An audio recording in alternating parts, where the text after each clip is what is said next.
So today I'm in the town of Canadian, Texas, and we're going to explore a portion of the Canadian River Valley today.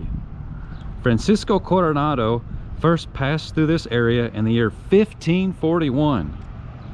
It's amazing to think that Europeans didn't first settle this area until over 300 years later in the late 1800s. Thanks to the arrival of horses in the Americas and mastery of their use, the Comanches worked their way south from their native land in Wyoming, arriving in this part of Texas around the year 1725. They pushed the Apaches out of this area soon after and would dominate the western half of Texas for 150 years. That is really nice. A beautiful mural. And you know, if you think the Panhandle of Texas is flat, well, you need to get off I-40 and get away from Amarillo, because it is far from it. So right here at the edge of the town of Canadian is the historic wagon bridge built in the year 1915. It is over 3,200 feet long over the Canadian River. So there it is, the Canadian River.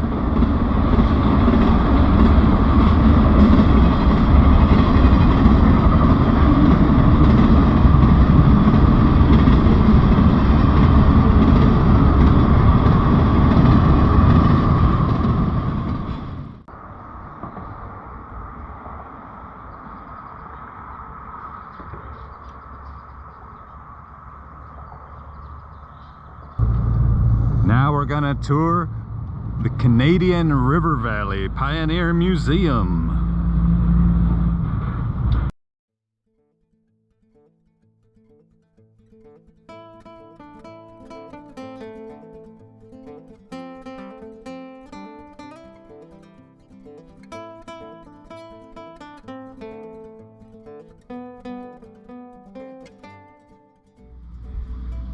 We'll talk a little bit more about that later. The Red River War. Mobeetie, Texas. That'll be featured in another video.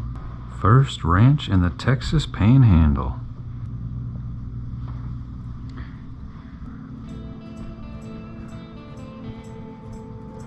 Lots of interesting local and regional history in this museum. The founding of Canadian, Texas.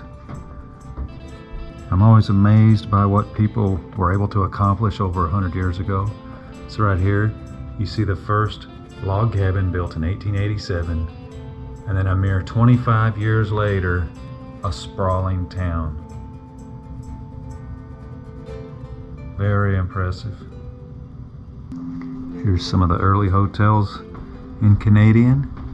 Got a picture of this one earlier in the video.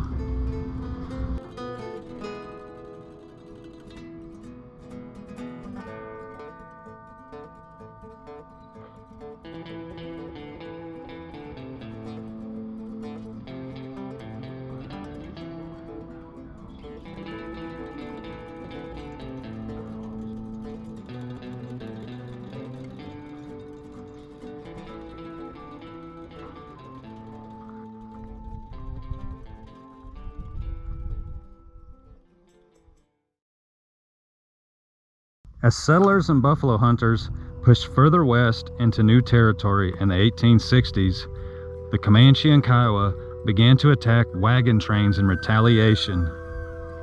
At the same time, this was during the U.S. Civil War, which left settlers more vulnerable to attacks as manpower was running low.